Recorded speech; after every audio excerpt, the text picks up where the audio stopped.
Okay, good morning po mga kaibigan. Welcome to Fiber Cable and Internet TV.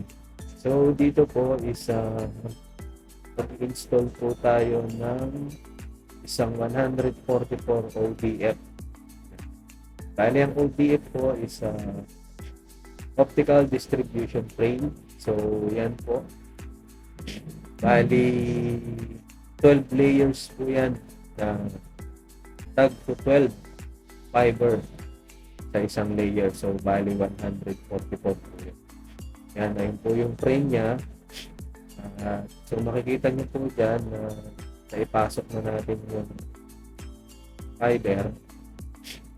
At dyan po natin in-install sa rack na yan. Nandiyan po tayo sa aming bagong head end. So, yan. Yan po yung ating 48 core. So, doon po ang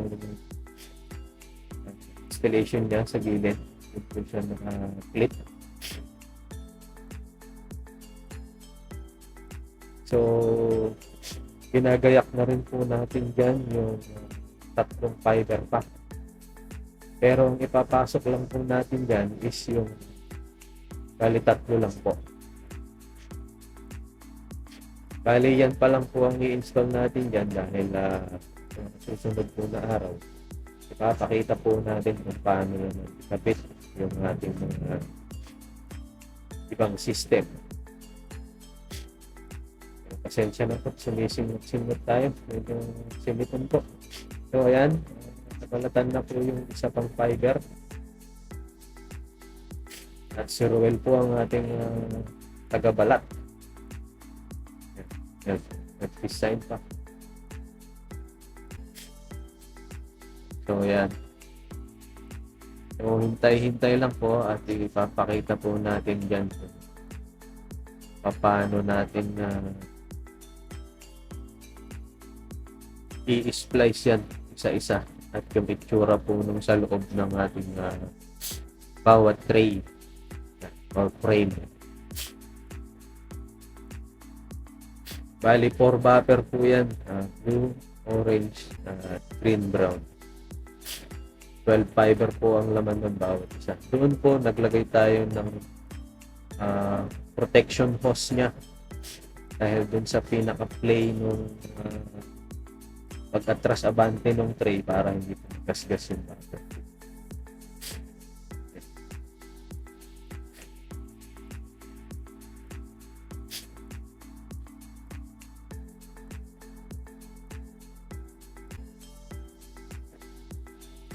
So, okay.